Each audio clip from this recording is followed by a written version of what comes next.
you will often find that meditation becomes easy. All the struggle, all the difficulty, all the strain, you just set the life up right, and it's almost as if meditation then can happen naturally. Now, of course, that's if you're not dealing with a whole bunch of psychological or emotional issues, meaning things from childhood or stuff you've never resolved. Because you can set up the life perfectly. I've seen people do this. They get their diet just perfect. They exercise regularly. They meditate regularly, and they still don't understand why they're still stressed out, or why they just can't focus or sit still. They get enough rest, and particularly people in health and wellness communities, they have done everything, and they keep doing more and more research, and yet they still can't figure out why, when they sit to meditate, their thoughts are still going, or they feel uncomfortable. Well, it's because in our culture, it hasn't been addressed that we do need to take a look at our past, our history, our childhood, where we've come from. And if there are things there that can be triggers or traumatic or have created really difficult conditioning for us, you need to address that. So that could be a whole other topic, but I think you've heard me talk on those things enough. So get your life in order. And if you find that you're still struggling, well, then you might want to explore working with a counselor or a psychologist to say, look, when I sit to meditate or when I try to do these things which I know are good for me, I'm still restless, I'm still anxious, I'm still depressed. And that person, if they're skilled, will say, all right, let's just explore. Let's see what we need to work through together. And what I have found for myself and for many others is that when they finally work through that stuff, and it can take a while, but when they finally work through it, it's like they laugh and they say, wow, everything I read about yoga and spirituality and meditation and samadhi experiences, once I cleared up all this garbage, it was as if it happened as naturally as all these great teachers say it does. It was as if it's a formula that just works when you put everything together, and it does. And many people use meditation because they think it's going to clear that stuff up for them. Well, it'll help. It'll give you the consciousness and the awareness to be able to be strong enough to deal with those things. But in our current age, we're learning now, and we're in the Dwapara Yuga where this is important. Having an objective perspective, who has the tools and the ability to dig where maybe you have a blind spot or where you're in denial, to root those things out. Now, that's going to make a big difference. I don't want to encourage therapy or counseling to become a hobby, by no means. I don't want you to think you have to go to it for decades. But you might have to speak with someone for a few months or even a year or two to really get to some root issues. And then what you'll find is, wow, I cleaned up all of this psychological stuff. So now it's actually easy for me to get enough sleep. It's easy for me to choose healthy relationships. Why?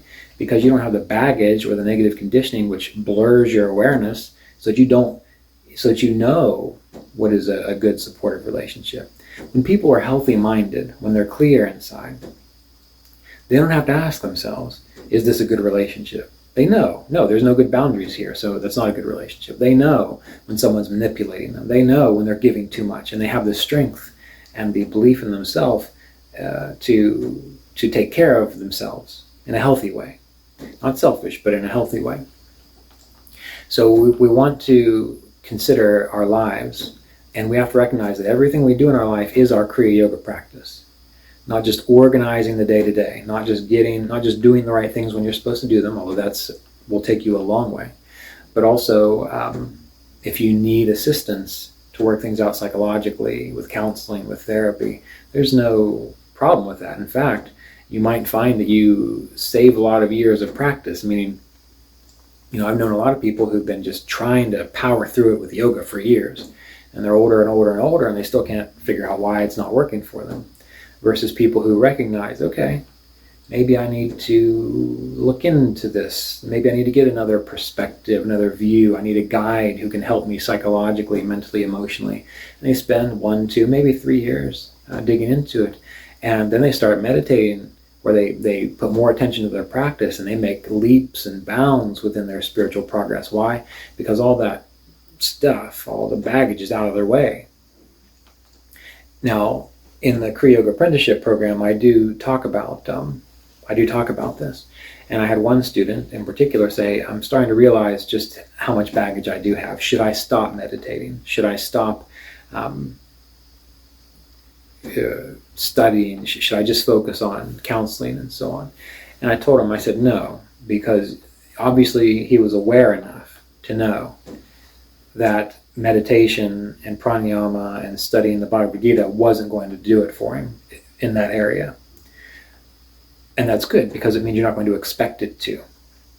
However, meditation will allow you to develop greater awareness, which means the process of counseling you'll be better at it.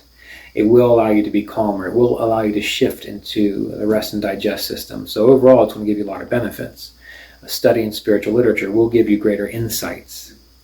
And when you do them together, it's like they mutually support each other. They're synergistic. But you have to recognize that yoga, meditation, spirituality is for waking up, is for being clear, is for understanding what you truly are.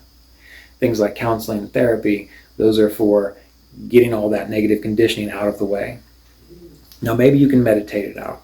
Maybe you can do what all the yogis say and burn up all those vasanas and all those samskaras and so on. Maybe. But, we discovered counseling and this capacity right as we went into the Dwapara Yuga, that shift in the yugas. And so there's a reason we discovered that, because it can help to accelerate our spiritual process, because our spiritual process is just becoming mentally, emotionally, spiritually mature. And anything we can do to assist that is going to be profoundly helpful. So just recognize what's what, and organize your life well. Do the best you can. Recognize it's not ever going to be perfect. Sometimes you might feel that way, but we're in a world where things get good and they get bad, and it just gets all jumbled up. And sometimes you ride a couple years of good fortune, and sometimes you ride a couple years of just trying to get through it. But the whole process, everything we do to realize that we are a spirit, that we are the self, observing, moving through, participating in the rise and the fall and the change. Anything that we do that can help with that realization, with that understanding, with removing the obstacles, is our Kriya Yoga practice. So it's not just meditation techniques or studying literature or hanging out with your guru. It's everything that we do. So for this month, your assignment or your goal is to just review. Maybe you're doing well with all of this. And many of you are, because I talk to you, I've had emails from you, I know you understand this stuff. But I wanted to reiterate or restate it, so that you can just look at it from another vantage point. Say, all right, am I really doing what I need to be doing here? And then if you're not, you don't beat yourself up about it. Make a list of what you need to do and just start at the top and work on that list. So this is your homework for this month.